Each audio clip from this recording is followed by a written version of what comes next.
Hoy estamos aquí, mi compañera Claudia Descauriaza, que pertenece al equipo Leonardo, que lleva en formación de Silor muchísimos años, bueno, y yo, Laura de Íñigo, que me imagino que también me conocéis desde hace bastantes años, y si no, pues encantada y sed muy bienvenidos. Pero estáis realmente aquí, no tanto por nosotras, sino que estáis por, entiendo y quiero pensar, el motivo de la charla. Desde este instante aprovecho, os presento y agradezco a Víctor Molina, que es propietario de una óptica en Ponferrada, tiene una óptica en Ponferrada y ejerciente, no solo propietario, sino que sobre todo es optometrista y trabaja en la óptica, atiende pacientes, se pasa el día con pacientes y también profesor universitario. Y hablando con él de qué podíamos hacer para celebrar a nuestra manera optométrica la semana de la miopía, decidimos abordar uno de los temas, digamos, calientes, ¿no? En el control de la miopía.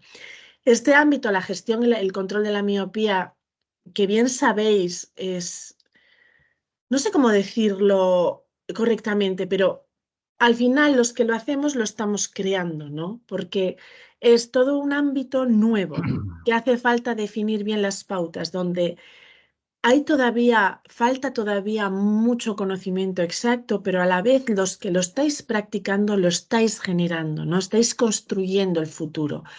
Entonces pensamos que esta aproximación, selección del paciente candidato a control de miopía, viendo las preguntas que salían en las distintas charlas, era una excelente opción. Así que no me voy a enrollar más y cedo la palabra por completo a Víctor, que os va a hablar desde su propia experiencia y su propio conocimiento. Víctor, todo tuyo y muchísimas gracias. Gracias a ti, Laura. Gracias a todos por estar aquí. Buenos días, bon día, vos días según om. Y vamos a empezar. Esta charla es el resultado de 15 años que llevamos haciendo control de miopía aquí en Tu Visión Óptica, tanto yo como todos mis compañeros y compañeras, en población infantil y juvenil, con todos los métodos que ha habido disponibles hasta el momento, y sobre todo es el resumen de los últimos 4 años trabajando con lentes oftálmicas para control de miopía, fundamentalmente con las lentes HALT. Voy a trasladar lo que es nuestra experiencia con más de 60 casos de adaptación de lentes oftálmicas para control de miopía y más de 500 casos de control de miopía intervencionales con todos los métodos que hay a nuestra disposición a lo largo de estos años. Y para poneros en contexto, vivimos una población de 60.000 habitantes, ¿de acuerdo? Por otro lado, todo lo que voy a comentar está basado en evidencias clínicas de nivel 1 o como mínimo 2 proporcionadas por estudios clínicos debidamente protocolarizados. Cuando yo abordo un paciente en concreto, tengo una serie de dudas, yo no sé si son comunes o no, luego me lo diréis, que hacen que seleccionar al paciente candidato a control de miopía se antoje a priori un poquito difícil. ¿En qué me baso para seleccionar a este paciente y proponerle una intervención? ¿Por qué a uno sí y a otro no? Una primera respuesta fácil es pues porque a uno le está aumentando la miopía, ¿no? Y al otro no. O a uno le está aumentando mucho y al otro poco. Esto podría ser una respuesta bastante rápida, pero es inexacta, ya que la miopía tenemos que tener en cuenta que no progresa de manera lineal y la tasa de progresión miópica, como veremos, es muy variable según una serie de variables: etnicidad, sexo, edad de debut y cuantía en debut, historial familiar de miopía, longitud axial, de tal forma que incluso algo tan sencillo como a tu hijo, a su hijo le está aumentando la miopía, no nos sirve como criterio único o fundamental para decidir la cuestión que nos vamos a plantear: intervención frente a monitorización. Puede que un cambio de 0,50 dioptrías, que es lo que yo más oigo por aquí, si le cambian 0,50 dioptrías, control de miopía. Bueno, pues puede que un cambio de 0,50 dioptrías año no tenga significado clínico en un paciente, pero sí en otro. Hay cambios refractivos que son importantes o tienen significado visual, 0,50 dioptrías tiene significado visual, pero puede que no lo tenga clínico. Es importante que tengamos en mente esto. Bueno, ¿cuáles son las preocupaciones que yo tengo cuando me enfrento a la decisión de intervención frente a monitorización en un paciente miope? Primero, que los estudios clínicos no nos dicen de todas las intervenciones que hay disponibles cuáles son adecuadas o más efectivas para qué tipo concreto de paciente. Ese apriorismo no existe, no lo sabemos. Aunque determinadas pruebas que forman parte de nuestra rutina de examen clínico nos ayudan mucho a tomar esas decisiones. Otra duda, otra preocupación que tengo es qué tratamiento elijo y a qué edad. es decir, cómo y cuándo empiezo. También otra preocupación es en qué dato clínico último me baso para decidir que empiezo una intervención. Y vinculado a esto, ¿vale? Hablando de datos clínicos, pensamos automáticamente en la graduación, si el valor de la refracción que yo tengo es fiable, ya que, oh Dios, no tengo ciclopegia, ¿eh? ¿Qué hago? ¿Vale? Después, ¿tengo que tratar a todos los miopes? Es decir, ¿puedo saber a qué paciente en concreto le va a aumentar la miopía y a cuál no? Otra preocupación es qué pasa si el método que he elegido no funciona, por qué ha pasado y a cuál le cambio. ¿Puedo combinar métodos para control de miopía y cuáles también? Y también la fundamental es hasta cuándo lo hago. ¿Cómo tengo la certeza de que la miopía a este paciente no le va a progresar más? O que la tasa de reducción que yo estoy obteniendo es por mi intervención o no por otro factor. Es decir, ¿cuánto tiempo y hasta qué edad lo hago? Todas estas dudas y algunas más se nos pueden plantear al abordar un paciente en concreto y para intentar dar respuesta tenemos que volvernos a los estudios clínicos y a la evidencia clínica y luego pues intentar pensar y razonar qué vamos a hacer. Hoy no me voy a centrar en el método en concreto, ¿de acuerdo? Aunque todos los casos que os voy a presentar luego son de pacientes con lentes oftálmicas para control de miopía, y sí en qué factores influyen en la progresión de la miopía y qué mediciones debo de tomar para asegurarme la adecuada selección del paciente candidato a control de miopía. Factores. Bueno, en efecto, hay una serie de factores que se han determinado como críticos en los procesos de miopización. Yo distingo entre miopiogénesis y miopización. Miopiogénesis es la aparición de la miopía y miopización es la progresión de la misma. ¿Por qué esta diferenciación? Porque son diferentes en algunos aspectos, ¿de acuerdo? No son lo mismo los aspectos que inciden en el debut de la miopía que en la progresión de la misma. Lo importante es que independientemente de esta categorización o esta diferenciación entre miopiogénesis y miopización, muchos de ellos los podemos recoger a través de la anamnesis, que desde mi punto de vista debe ser específica para nuestros pacientes miopes. Lo primero por lo que empezamos son por los datos demográficos, la edad, porque es un dato que es básico y fundamental. Todas las decisiones que vayamos a tomar tienen que tener en cuenta la edad de nuestro paciente. Con una edad de inicio más temprana, la miopía aumenta más y durante más tiempo y en mayor grado y con cambios en más frecuencia, con lo cual hay más posibilidades de llegar a valores de miopía magna, ya que las influencias genéticas tienen más peso que las influencias ambientales y el comportamiento de la miopía va a ser siempre más parecido a la patológica en cuanto a su evolución. También porque los patrones y mecanismos de crecimiento ocular son más sensibles a edades más tempranas, de tal forma que la influencia de los posibles factores miopizantes, es decir, que producen la progresión de la miopía, es mucho mayor durante los periodos de escolarización temprana, que consideramos que son entre los 5 y 10 años. También porque por una simple lógica matemática, el paciente tiene un recorrido de muchos más años de miopía hasta llegar a la edad adulta o la edad de estabilización. Un miope que debuta a los 14 años, podemos suponer que tenga solo 3 de miopización aproximadamente. Uno que empieza a los 9 años va a tener 8 años de progresión. ¿Cuáles son las edades de riesgo? Bueno, la miopía puede desarrollarse a cualquier edad. Los que trabajamos en clínica lo sabemos. Cuando me refiero a clínica, me refiero a establecimiento sanitario de óptica también. La miopía puede ser a cualquier edad, pero la inmensa mayoría de los casos aparece entre los 5 y los 15 años. Y la edad media se ha considerado que es en torno a los 8 años y medio, lo cual implica que si aparece por debajo de esa edad, es decir, igual que a los 7 o un poco menos, el riesgo de progresión hacia miopía magna es más elevada. Y por encima de esos 15 años, los riesgos de progresión van a ser mucho más bajos. La miopía progresa mucho más rápido y en mayor grado siempre entre los 5 y 15 años. Y el pico de progresión suele estar en torno a los 12.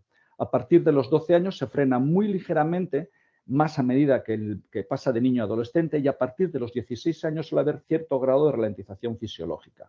Por otro lado, sabemos que las intervenciones tempranas tienen más éxito en ralentizar la progresión miópica. Cuanto antes intervengamos, mejor. En clave de progresión no es lo mismo un miope, evidentemente, de -1 con 5 años que otro de 10. Con el primero, evidentemente, tendremos que ser mucho más proactivos, ¿vale? Número de progenitores miopes y también la cuantía de su error refractivo, porque esto nos permite establecer este cuadro de riesgo que está escalado como un semáforo. Verde, menor riesgo de progresión, rojo oscuro, súper chungo, ¿vale? A más rojo, más riesgo, ¿vale? Y eso depende del número de progenitores miopes, con los 2 progenitores miopes y con presencia de miopía magna en uno o en los dos progenitores, el riesgo de que progrese es siempre mucho mayor. Este dato tiene también mucho interés porque la tasa de progresión miópica es diferente según el número de progenitores miopes, con lo cual podemos saber qué paciente está dentro de los rasgos estadísticamente normales que corresponden de progresión o de aumento de miopía e intervenir o no. ¿De acuerdo? Por otro lado, sabemos que hay otra serie de factores como etnia, género, lugar de residencia, no me voy a extender en ellos, que también tienen cierto grado de relación con la progresión miópica, pero tienen mucho más enjundia, tienen muchísimo más interés los factores conductuales que sabemos que están asociados con la miopía. El primero es el tiempo al aire libre. Como ya sabemos todos, hay una relación causal directa y lineal entre el tiempo que pasamos al aire libre con luz diurna y el riesgo de miopiogénesis, el riesgo de aparición de miopía que podemos ver en estos gráficos. Pero, ojo, la relación con la progresión es más controvertida. Primero, porque el efecto protector de las actividades al aire libre es muy dependiente de la edad de los niños, con mayor efecto cuanto menor es la edad.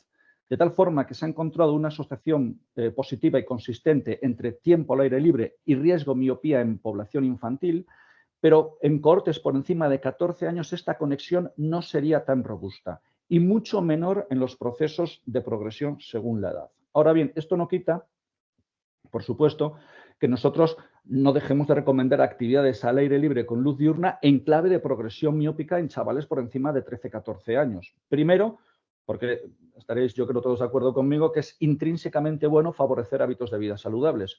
Y segundo, en clave de efecto sustitución positiva con respecto al otro aspecto modificable conductual que está vinculado con la progresión, que son las actividades en visión próxima. El resumen con respecto al aire libre sería crítico en la miopiogénesis, ¿de acuerdo? Menor en la miopización en la progresión y menor por encima de los 14 años.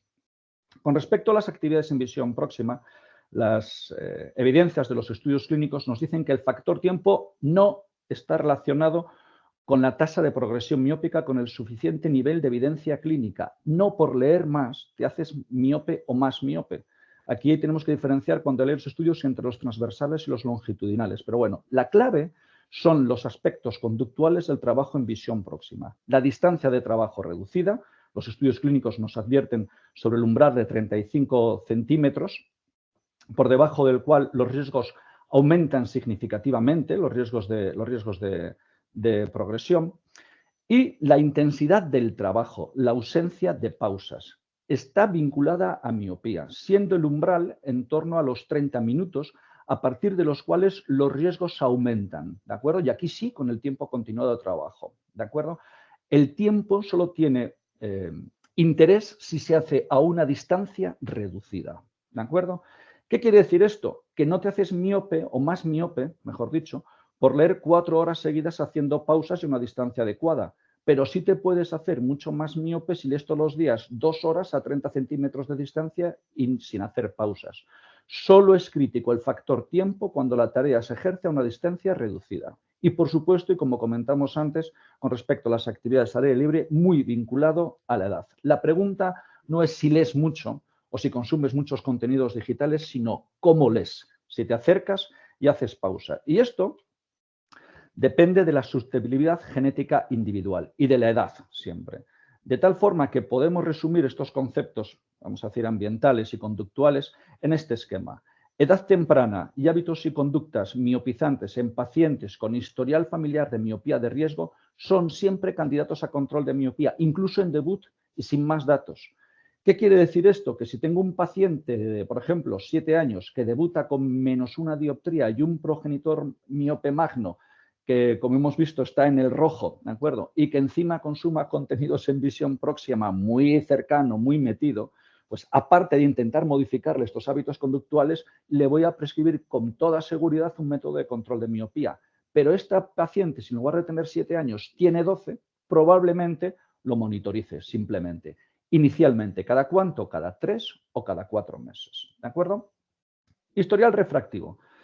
Bueno, en la medida de lo posible es muy interesante, por no decir casi imprescindible, acceder al dato de la cuantía de la primera graduación y la edad a la que fue prescrita, aunque sea aproximadamente. La mayoría de las veces los progenitores además suelen tener guardadas las cartulinas que les dan en los hospitales o las recetas que nosotros les prescribimos con la graduación, acostumbrados a hacerlo, a darlas. O está el historial guardado en los establecimientos sanitarios de óptica, con lo cual es fácil, en teoría, acceder a este valor, ¿de acuerdo? ¿Por qué? Ya que un valor más alto de partida y a una edad más temprana nos indica un mayor riesgo de alcanzar miopía magna o de una progresión más prolongada en el tiempo, ¿de acuerdo? Ha habido mucho debate sobre qué tiene más importancia, si la progresión inicial, la del primer año, o la del último intervalo del control, ¿de acuerdo? Los estudios clínicos longitudinales a largo plazo han demostrado la utilidad como predictivo de progresión miópica de la tasa de cambio en el primer año o inicial, ¿de acuerdo? Porque hay una asociación positiva entre un mayor cambio en el primer año y mayor progresión futura y mayor riesgo de alcanzar miopía magna. El valor de norma podría establecerse en torno a las 0,75 dioptrías, pero tenemos que ser cuidadosos porque la tasa de progresión miópica varía según el historial familiar y etnicidad y género. Atendiendo al primer factor, atendiendo al historial familiar de miopía, tenéis un cuadro ahí en azul que nos establece, basado en los estudios de So et al, que nos establece entre los 6 y 12 años la tasa de progresión de los niños. Y así podemos valorar qué niños están por encima o por debajo del cambio miópico esperado y actuar en consecuencia. ¿De acuerdo? Con respecto a la graduación en el último intervalo, pues bueno, es un dato que tiene relevancia, es decir, lo que le ha aumentado desde la última revisión, básicamente, para no hablar de intervalo.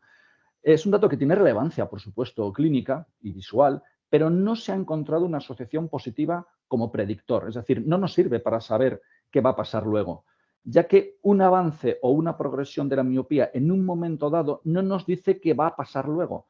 Recordad que la progresión de la miopía no es lineal, aunque por supuesto debe ser un valor que nos debe poner en alerta sobre la necesidad de frenar esa progresión en ese paciente en concreto. Es decir, una cuestión es que la tasa de progresión actual de un paciente miope en el último intervalo no sea un agente predictor y otra cosa es que no tenga significado clínico. Este dato del último cambio sí que tiene mucha utilidad si lo cruzamos, como veréis luego, con el del percentil de la longitud axial. Si yo tengo, por ejemplo, un paciente de 12 años con menos 0,75 en debut, es decir, la primera graduación que le pongo, con un progenitor miope magno, que su primer cambio fue de 0,50 dioptrías, pues sinceramente me planteo monitorización simplemente, es decir, tiene una cuantía baja de graduación de inicio, el cambio es de 0,50 dioptrías, es reducido, porque fijaos que le corresponderían 0,63 dioptrías por año, está levemente por debajo de lo que le corresponde, está en una edad menor de riesgo de progresión acelerada, ¿de acuerdo? Otra cosa es que le monitorizo. Bueno, pues a este paciente después de un año tiene un cambio de 0,50 dioptrías, pues probablemente no haga nada. Me parece normal, ¿de acuerdo? Ese cambio. ¿Qué pasa si al año siguiente tiene otro cambio de otras 0,50 dioptrías? Pues seguro que sí me lo planteo, pasarlo de monitorización a control de miopía. ¿Por qué? Porque hay una progresión constante, es lineal, está en una edad adolescente en la cual ya tendría que manifestarse cierto grado de ralentización porque he pasado del pico de progresión miópica. Es decir, hay anomalías, hay que controlarlo mediante un método intervencional. Por la misma razón, un chaval que sin ningún progenitor miope debuta con -1 a los 12 años en principio, bueno, pues puede que al principio tampoco hagamos nada, porque ese es otro problema que tenemos, que es a saber desde cuándo yo era miope, ¿no? Pero bueno, una cosa es cuando ponemos la primera corrección y otra cosa es cuando sabemos que el paciente es miope. Pero bueno, debuta con 12 años -1 y el primer cambio que tenemos es de 0,75 dioptrías. Pues este va para prescripción directamente de intervención de control de miopía. Es una anomalía. ¿De acuerdo? Porque no tiene ningún progenitor. En teoría la tasa tendría que ser 0,42, sin tener ningún dato más, es decir, sin poder tener acceso, por ejemplo, a una medición de la longitud axial, me lo planteo automáticamente. ¿De acuerdo? Esa es la utilidad de este tipo de tablas clínicas. ¿De acuerdo? Vale. Por otro lado, sí que me gustaría comentar una cosa. Yo cuando hablo de intervención, desde mi punto de vista, modificar los aspectos conductuales de un chaval ya me parece per se una intervención, pero para el objeto de esta charla, intervención es método activo de control de miopía, prescripción de un método de control de miopía. Bueno, ya hemos identificado ciertos perfiles de riesgo, aspectos que nos pueden decantar por intervenir o monitorizar, que podemos resumir en estos diagramas. y en este cuadro de riesgo, de todos los factores que hay en clave de progresión. Los más importantes son estos que señalo, ya que tienen una influencia crítica. Con respecto a las actividades al aire libre, aunque sabemos que es el factor crítico en la miopiogénesis, en la progresión, como digo, depende de la edad, pero sí que si tenemos un chaval que realiza muy pocas actividades, incluso en clave de progresión y por encima de los 14 años, recordad esa horquilla de edad, automáticamente me parece también un factor de riesgo. ¿De acuerdo? Básicamente, este sería el cuadro en el que, basándonos únicamente en la anamnesis y el valor de la corrección, quizás podamos decidirnos hacia monitorizar o intervenir. Pero claro, ¿qué monitorizamos? ¿Qué medimos? ¿Cómo graduamos? ¿Qué pruebas hacemos al paciente miope para decidir si le prescribimos qué método para controlar la progresión de la miopía? Nos falta la biometría, ¿de acuerdo? Y desde mi punto de vista y en clave de selección previa del candidato a intervención, otra cosa es qué pruebas hago para seleccionar el método en concreto. Las pruebas que yo me decanto por utilizar son estas: la refracción, la longitud axial, la topografía y el examen de ojo. Aparte, por supuesto, están las que, para que la clínica además sea completa y para seleccionar qué método vamos a utilizar para un paciente en concreto, pues estarían las preferencias del paciente y los progenitores, por supuesto, que hay que tenerlas en cuenta, la binocularidad, la pupilometría y la aberrometría, ¿de acuerdo? Pero de momento no vamos a hablar de la selección del método, sino de cómo podemos seleccionar al paciente candidato, y vamos por la graduación, ¿vale?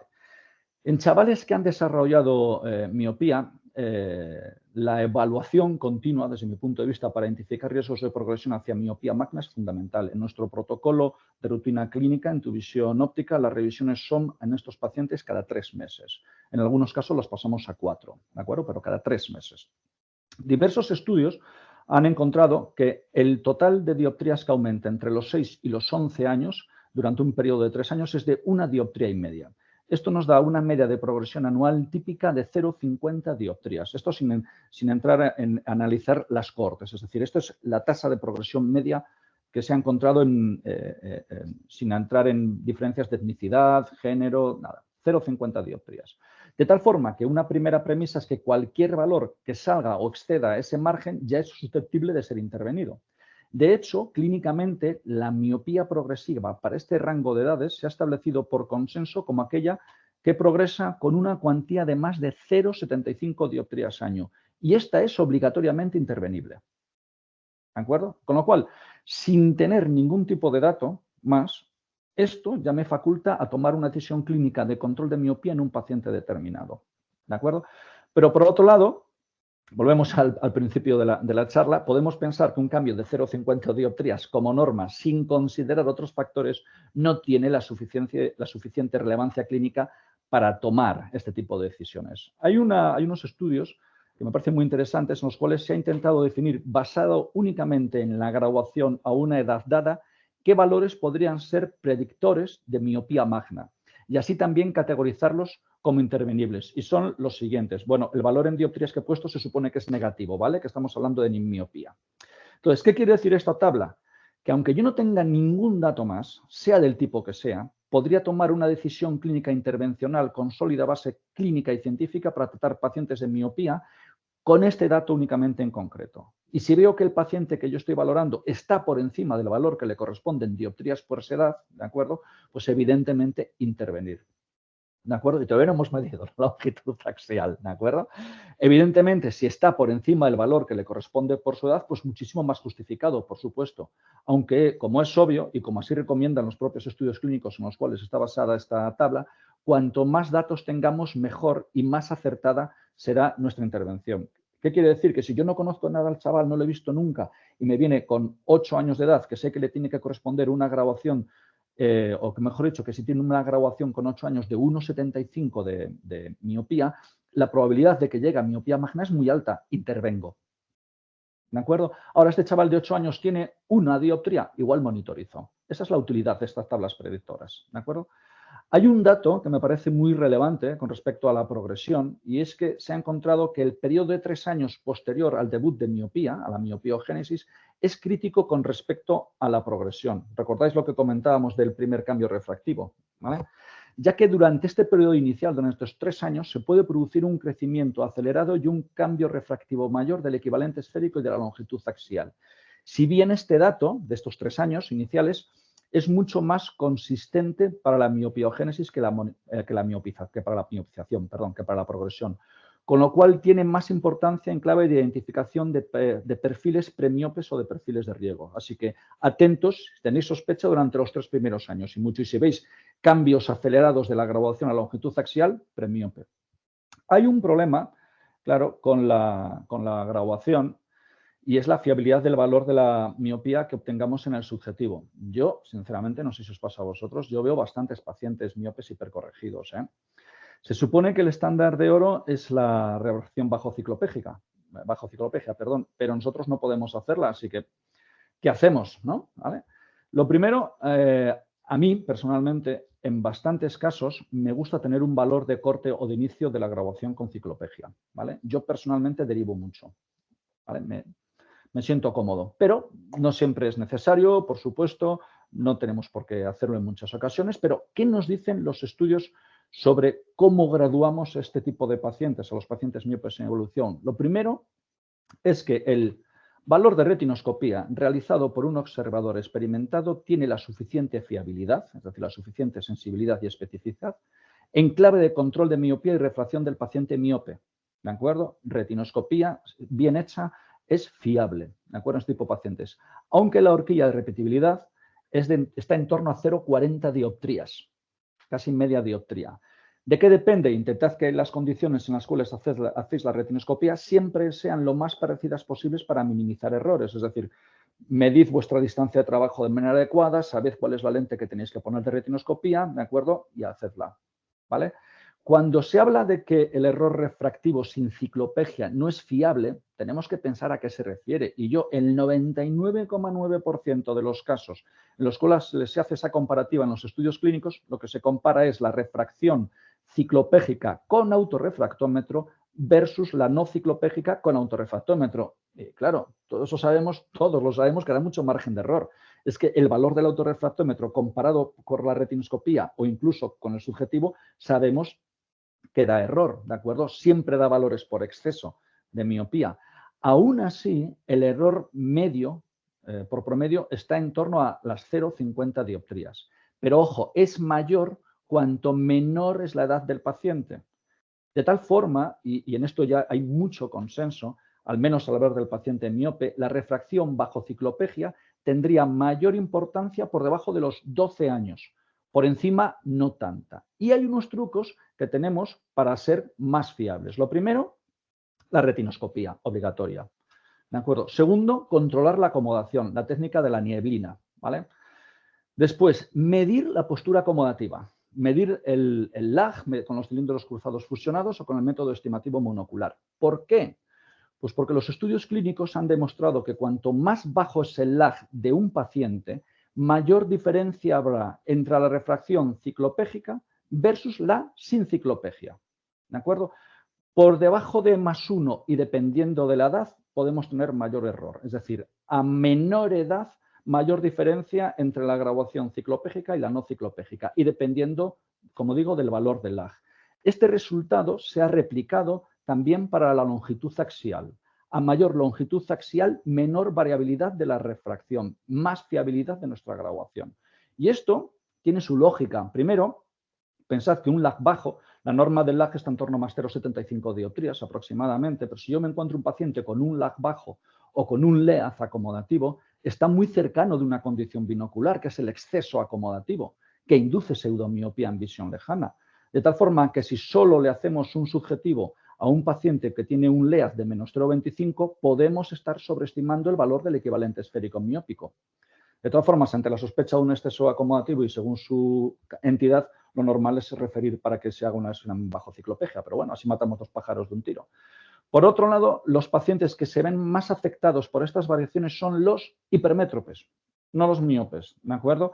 Que son los que normalmente están más hipercorregidos miópicamente, es decir, los que están hipocorregidos hipermetrópicamente.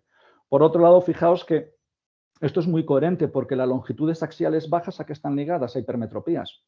Y una longitud axial alta a miopía. Así que, en teoría, si hacemos una refracción bien realizada, controlando la acomodación, haciendo una buena retinoscopía, midiendo la postura acomodativa y, como complemento, midiendo la longitud axial, somos fiables. Muy fiables. ¿Cuál sería el resumen? Pues si yo tengo un chaval de 14 años que tiene menos 1,50 esfera y le hago una retinoscopía y me sale menos 2,25 con un lag de más 0,75 y una longitud axial de 24,67, que es la de un adulto, es decir, es alta, pues no me planteo ciclopegia. Sé que lo estoy haciendo bien. ¿De acuerdo? ¿Vale? Si tiene un lag normal tirando alto, que es más 0,75, y una longitud axial elevada. Con lo cual, los factores que me dicen o que me añaden fiabilidad a mi graduación los estoy cumpliendo. ¿Vale? Si tengo un niño de 7 años que llevaba menos 2 y de repente tengo menos 3,25 en un año con un LEAG de menos 0,25, referido a oftalmología, va para ciclopegia. Eso sí, ambos van a ir a control de miopía casi seguro. ¿De acuerdo? Venga, no me extiendo más aquí. Topografía. Bueno, para lo que estamos hablando, lo único que tenemos que pensar es descartar el queratocono, ¿vale?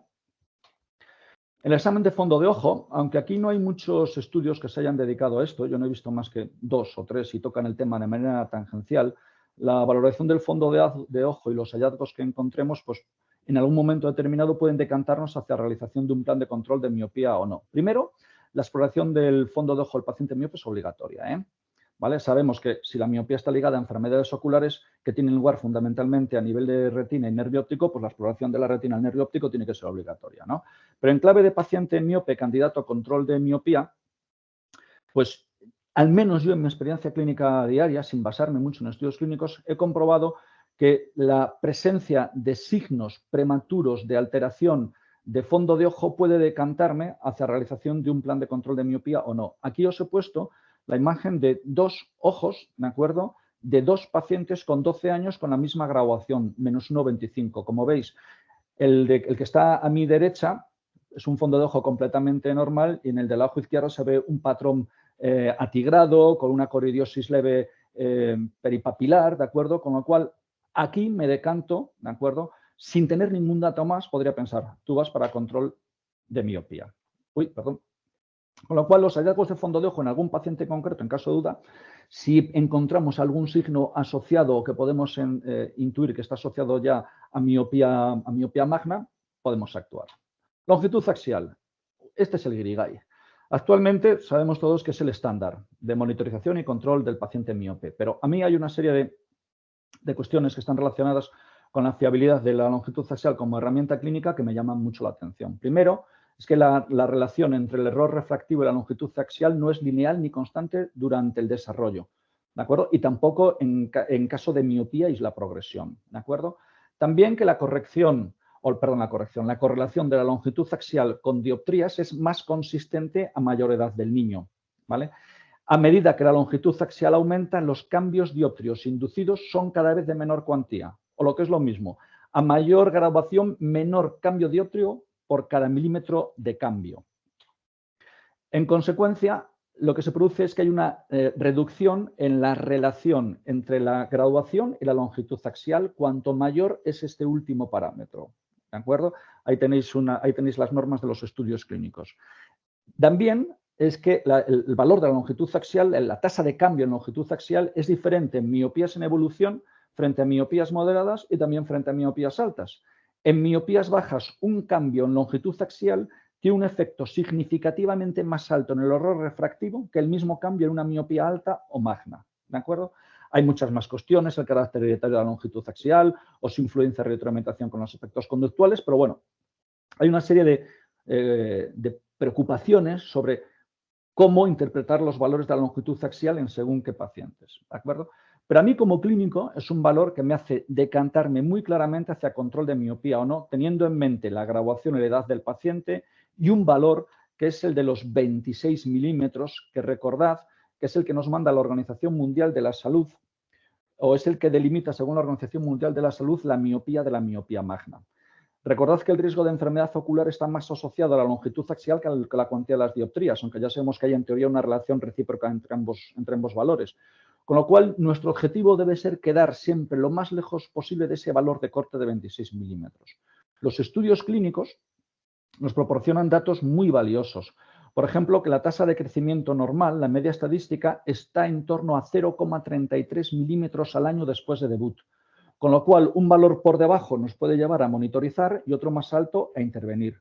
Por otro lado, dependiendo de la edad del paciente, puede que el desarrollo de la longitud axial sea normal y asociado a la hemetropización o los procesos fisiológicos del crecimiento, con lo cual no podemos estar seguros de si el cambio es estrictamente miópico o no, con lo cual tenemos que compararlo con el radio corneal y el del cristalino, en teoría. Lo primero es muy fácil, lo segundo y lo tenemos un poco más complicado. Con respecto a los cambios de la longitud axial, no solo tendría importancia el posible aumento, sino el cambio de percentil, ¿de acuerdo? El salto hacia un perfil de riesgo más alto, que según los estudios clínicos es lo que nos pone en aviso, nos debe poner en alerta ante un riesgo mucho más alto de progresión o un cambio miópico a posteriori más relevante, ¿de acuerdo? Cambio de percentil. En fin, el valor aislado de la longitud axial, como veis, es complejo de interpretar por todas estas variabilidades que tiene. Es mucho más útil si lo relacionamos con la edad y con la graduación.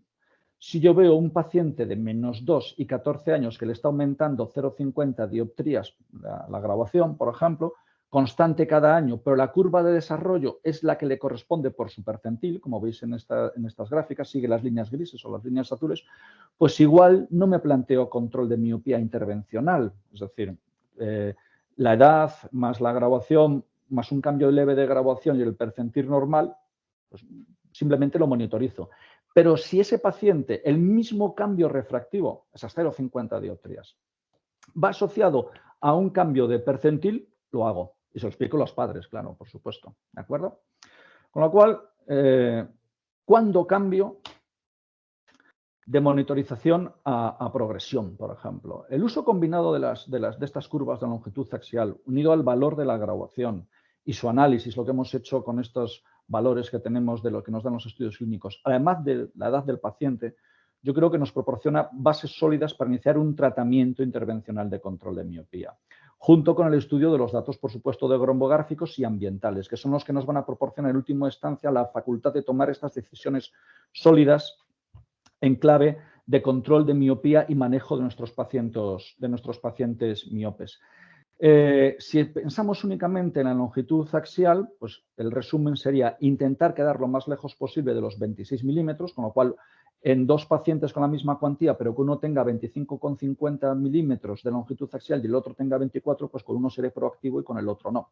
Y atentos a esa tasa de cambio inicial del primer año. Atentos al primer año de evolución y tened en mente siempre ese valor de corte de 26 milímetros. ¿Cuándo cambio yo de monitorización a progresión? He puesto un resumen de todos los factores que nos pueden decantar para pasar de una monitorización a una intervención, todos los que hemos ido reflejando a lo largo de esta charla. Fijaos, yo resalto mucho la coherencia con la edad, ¿de acuerdo? Que era lo primero que hemos hablado. La presencia de factores de riesgo para la progresión de la miopía y determinadas biometrías son las que me llevan a tomar una decisión en un paciente concreto. Quiero llamar vuestra atención sobre lo que está arriba a la derecha, al menos en mi pantalla, que es los valores de graduación de -3 y de -6, ¿vale?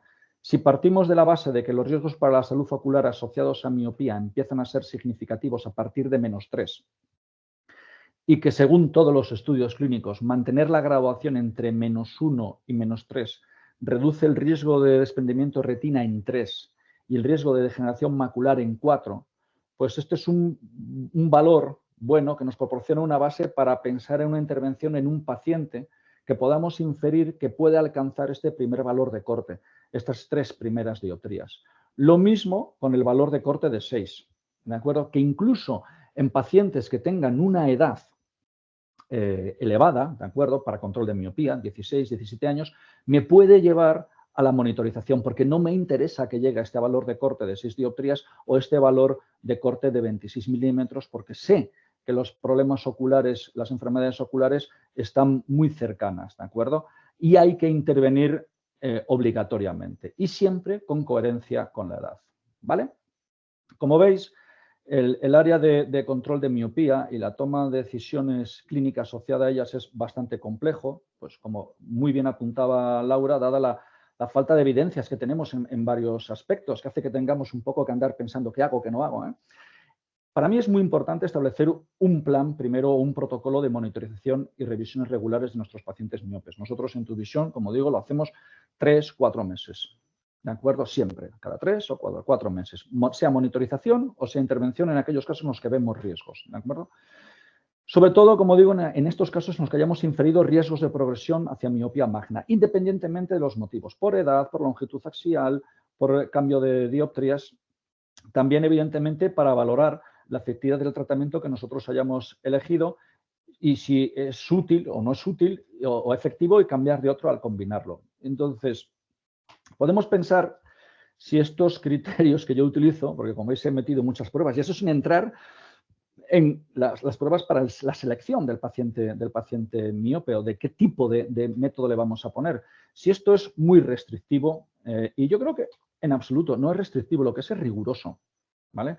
Recordad, yo soy un poco repugnante, como decimos por aquí por el norte, ¿vale? Soy un poco tiquismiquis con el manejo de los pacientes miopes, pero recordad las cifras de control de miopía que manejamos, es decir, estamos hablando de más de 60 casos de lentes oftálmicas para control de miopía y más de 500 casos de control de miopía con todos los métodos, ¿vale?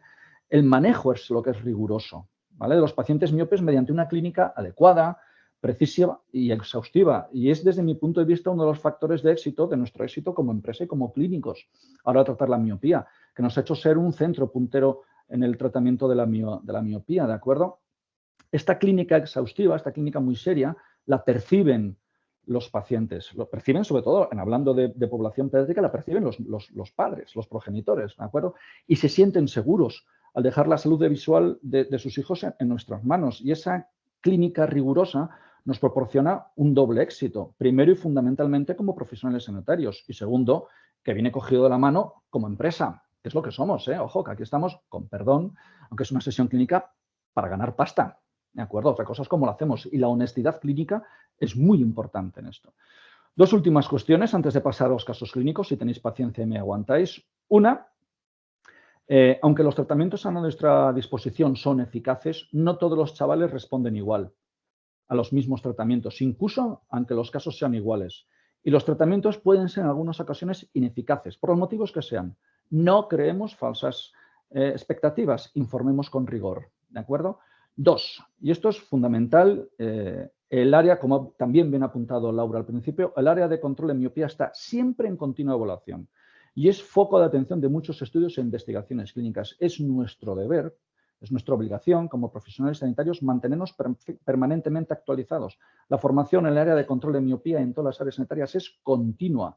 De ahí el interés de compartir conocimientos y recursos pues, a través de plataformas como Leonardo, en la que pues, tenemos a nuestra disposición grandes cantidades de información útil sobre muchos campos de la salud visual.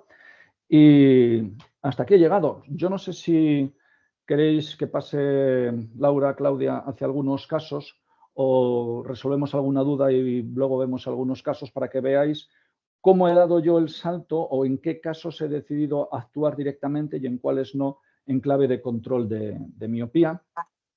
Si quieres, Víctor, como eso es menos cuarto ya, lo que podemos hacer es ver si hay algún tipo de duda que alguno de los asistentes o pregunta que puedan tener y oye, y si no la tienen, pues pasamos a ver algún caso sabiendo que, bueno, quien lo Pueden desee, generar mucho debate. sabemos que tenéis que dedicaros a otros menesteres. Entonces, si tenéis cualquier pregunta o comentario que queráis compartir con nosotros de esta interesantísima charla, es vuestro momento. Claudia, no sé si podemos abrir los micrófonos para que la gente participe. Sí, ahora los abro.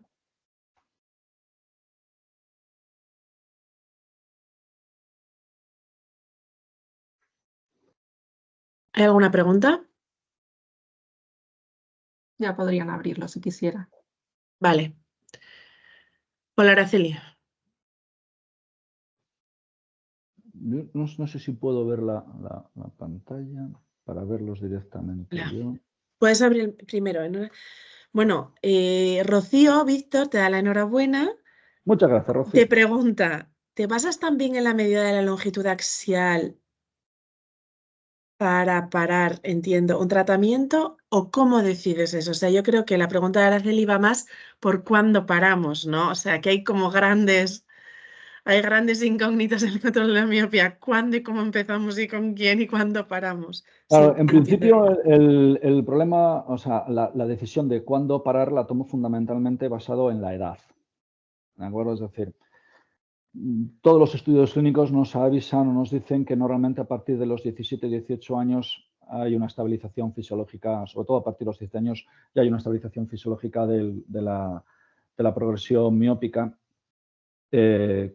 con lo cual no sabemos si la intervención que nosotros estamos haciendo es la causa de que la progresión de la miopía se esté deteniendo. También hay que estar atentos a qué es lo que es la progresión de la miopía, perdón, qué es la estabilización de la miopía, porque muchos estudios clínicos dicen que es un cambio igual o inferior a 0,50 dioptrías. Es decir, 0,25, 0,50 no lo consideran como estabilización. Entonces, vais a ver algún caso ahora, si tenéis paciencia, en el que he tomado la decisión de continuar o de parar basándome en la edad del paciente, longitud axial y graduación. ¿De acuerdo? Son los 3 factores en los que me baso. Si yo tengo un paciente al que con 15, 16 años no le ha aumentado el valor de la graduación prácticamente nada, me he quedado en un valor de corte de 2 dioptrías que queda muy lejano del -3, que es el primer objetivo que intento cumplir, no llegar a 3 dioptrías de miopía y que tiene una longitud axial pues, de 24, ¿de acuerdo? Pues pienso, tengo mucho margen, le suspendo control de miopía y le informo a los padres. Dice, mira, hasta que hemos llegado, está en la edad de 15, 16 años, no veo riesgos, ¿de acuerdo? Pero, ojo, sigo monitorizando a ese paciente, ¿de acuerdo? Es decir, yo sigo revisando como si hiciese control de miopía. Como mínimo, durante un año se le siguen haciendo revisiones cada 3 y cada 4 meses. Esto, evidentemente, lleva mucho trabajo, pero da sus frutos. ¿De acuerdo? Pero fundamentalmente me baso en longitud sexual. Piensa, por ejemplo, que ese mismo paciente con 16 años tiene, en lugar de -3 dioptrías, tiene -5,50. ¿De acuerdo? Y tiene una longitud axial de 25,60.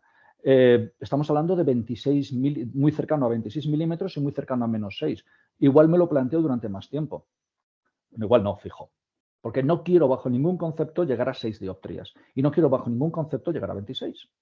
Entonces se lo mantengo, independientemente del método que elija. ¿De acuerdo? Estupendo. Gracias, Víctor. Araceli te pide a ver si por favor puedes repetir los valores del LEAD que Sí, por consideras supuesto. derivables para cicloplegia.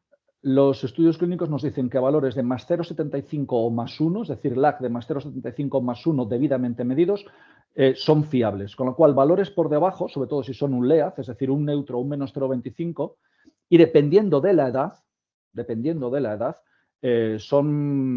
pueden darnos algún tipo de sesgo de error. Pero esto está basado en estudios clínicos en los cuales se ha hecho muy bien protocolizado esto. Lo primero que nos dicen es, cuando toques la retinoscopía, anula primero la acomodación del paciente. Es decir, parte de hacer una técnica de nieblina adecuada, también para el subjetivo. Lo que por ahí se llama el fogging. Lo que pasa es que yo, como fogging lo puedo traducir por nieblina, pues prefiero decir nieblina antes que fogging. ¿Vale? Entonces, fogging adecuado, neblina adecuada, retinoscopía precisa y repetida, ¿de acuerdo? Y medición de la postura acomodativa. ¿Con MEM, con método estimativo monocular o con cilindro cruzado? Yo personalmente lo hago con cilindro cruzado. Sabemos que la medida del MEM es más fiable, ¿de acuerdo? Pero yo no he encontrado ninguna diferencia clínica, ¿de acuerdo? Entonces, ante la presencia de un LEAD acomodativo y dependiendo de la edad, insisto, si el paciente tiene 16 años, es mucho más complicado que te dé un problema que no un niño de 10, que sí puede tenerlo. Entonces, es el niño de 10 para cicloplegia. Ese de 16, yo personalmente pensaría en revisarlo otro día, simplemente. Perfecto. Preguntan, VO, ¿qué instrumentación mínima es necesaria en una óptica Gracias a ti, Araceli. para empezar a realizar control de miopía? Según tu opinión, Víctor, y sobre todo tu experiencia, esta es una pregunta que sale muchas veces. ¿Qué es lo mínimo que Claro, necesito? lo mínimo un retinoscopio. ¿Vale? Eso es lo mínimo. Vale. Retinoscopio. Es decir, lo primero que tenemos que empezar es hacer una retinoscopía fiable es lo fundamental para la refracción, con lo cual, lo primero, el retinoscopio. ¿De acuerdo? Después, a mí me parece fundamental tener un topógrafo corneal porque en clave sobre todo de selección después del método, tener los valores de topografía es fundamental y la pupilometría, ¿de acuerdo? Entonces, para mí, como clínico, hay clínicos que no lo utilizan, pero para mí me parece fundamental. Entonces, yo pensaría retinoscopía, o sea, un retinoscopio perfecto y con eso ya puedes empezar. Pero, ojo, teniendo en cuenta todas estas evidencias basadas en los datos clínicos.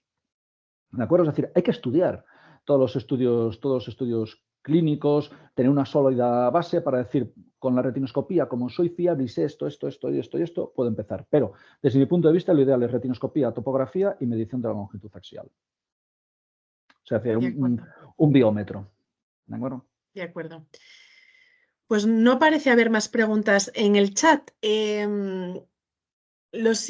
Mira, sí. Monse dice, si tenemos una niña de 6 años con miopía de -5,50 y -5,75 y longitud axial de 25,50 y 25,68, va a llegar a 26 en breve. ¿Qué le aconsejarías, Ortoca? Es complicado, es decir, tendría que ver, es decir, un caso concreto sin tener todos los datos me parece complicado. ¿Cuál es la excentricidad de esa córnea, por ejemplo, que es un valor que me hace decantar para ver cuál es la pupilometría que tiene? Porque la ortoca es más efectiva o menos dependiendo del diámetro pupilar y de la excentricidad que tenga la paciente. Yo en este caso haría un método combinado, lo tengo claro, es decir, si no le hago ortoca, le pongo unas lentes oftálmicas para control de miopía y ciclopegia y atropina, consultado con el oftalmólogo. Esto es una miopía que es patológica, con lo cual, con esta edad, lo primero es que tiene que ser, desde mi punto de vista, un caso llevado en combinación con un oftalmólogo. Yo es lo que hago, ¿de acuerdo? Porque aquí seguro que hay unos signos pagnómicos de miopía magna asociadas, porque esta es una miopía que no ha surgido como consecuencia de un proceso de metropización acelerado, sino que ha surgido, es congénita, ¿de acuerdo? Con lo cual, yo la valoraría, haría una doble valoración. El método, cualquiera, pero desde luego estáis haciendo lo adecuado, es decir, hacerle control de miopía automáticamente. Cada dioptría cuenta, ¿eh? Y cada medio milímetro cuenta. ¿De acuerdo? Porque sí que los problemas de las patologías tienen una curva geométrica, o sea, tienen una progresión lineal geométrica hasta 3, pero después de 3 hasta 6 es exponencial. Los riesgos, entonces, cada milímetro que le ganéis es fundamental. Estupendo. Muchas gracias, Víctor. Gracias a vosotros. Bueno, a mí me ha resultado interesantísimo. Víctor trae aquí unos casos clínicos también. Si queréis, nos podemos emplazar para otro día, porque llevamos ya prácticamente a falta de 6 minutos 1 hora. Y aprovecho y os digo, si consideráis interesante este tipo de temática que va más, busca más generar conocimiento, compartir experiencias, insisto mucho, ¿no? Construir algo que no está construido, que no está hecho. Es difícil, pero también es apasionante. Nosotras, Claudia y yo, estamos abiertas también a recibir vuestras sugerencias y nos encantará organizar este tipo de sesiones. Así que si queréis que nos demos otra cita, otro día, en otro momento, para ver casos clínicos, no tiene por qué ser 1 hora, puede ser media hora simplemente, ¿vale? Que hagamos más sesiones de este estilo. ¿Tenéis ideas? Preguntáis, ¿esto se va a quedar grabado para poder volver a verlo? Esta es la pregunta de millón. Mirad, os dije al principio, Leonardo está hoy en mantenimiento. Entonces, estamos saliendo un poco de los circuitos estandarizados. Estamos haciendo todo lo posible porque así sea, ¿vale? Pero no os puedo dar mi palabra de honor de que esto vayamos a conseguir subirlo a Leonardo. Pero de una u otra manera vamos a intentarlo. O sea, me atrevo a deciros que en un 95% sí, pero dada la excepcionalidad del día hoy, no os lo puedo prometer al 100%, pero yo diría que sí. ¿Vale? Entonces, mira, Clara dice, perfecto hacer una sesión de casos clínicos. Así que, Víctor, apúntatelo y pásanos fechas y hacemos Ya una está, sesión. Además, cuando están queráis. votando, Ya están están los casos, diciendo sí, voto por la las- sesión de la- casos clínicos. los casos ya están puestos, ¿sabes? Y un ¿Sabes? día, Los y casos un día están ya. nos fijamos, pues eso, media horita o lo que sea, Sí, y porque lo son muy hacemos. interesantes. Bueno, primero por compartir un poco cuál es nuestra rutina de examen clínico en los pacientes miopes, para que vean esa rigurosidad de la que tanto alarde hacemos y cómo da pie pues eso, a un manejo clínico y un éxito comercial. Yo, aunque esto es una sesión clínica, me gusta un poco vincularlo, ¿de acuerdo? Es decir, el ser rigurosos, ser precisos desde el punto de vista clínico, ser honestos en el manejo del control de la miopía, ser selectivos, trabajarlo mucho conlleva un éxito, ¿de acuerdo? Entonces, sí que me gustaría compartir eso. Los casos están hechos cuando queráis. Yo encantado y feliz de la vida de que veáis cómo tomamos esas decisiones, en qué pacientes sí, en qué pacientes no, en los pacientes que no, cuando los pasamos de una forma a otra, cuando abandonamos, todo. Pues mirad, ya que estáis aquí, voy a aprovechar. Esta hora os viene bien porque si queréis lo que hacemos de cara a junio, hacemos una sesión si Víctor tiene disponibilidad, lógicamente, porque ahí le Estupendo. tenemos trabajando para todos. Hacemos una sesión, pues eso, mandaremos la sesión como con 45 minutos, pero entre todos sabemos que los casos estarán pues como para media horita, es decir, si empezamos a las 10, que los casos clínicos estén terminados a las 10:25 y tener ahí unos minutos para hablar o preguntar, ¿vale? Si estamos de acuerdo, hacemos eso y nosotros, el equipo Leonardo, nos planificamos en función de las fechas de Víctor, pues esto, un martes, un miércoles. A las 10 de la mañana saldrá en la newsletter de las Virtual Classroom esta parte 2, ¿no? Con casos clínicos, ¿vale? Genial. Gracias a todos por la asistencia. Gracias a ti, Aurora, y a todos. Es que ricasco. Gracias, gracias. Bueno, pues muchísimas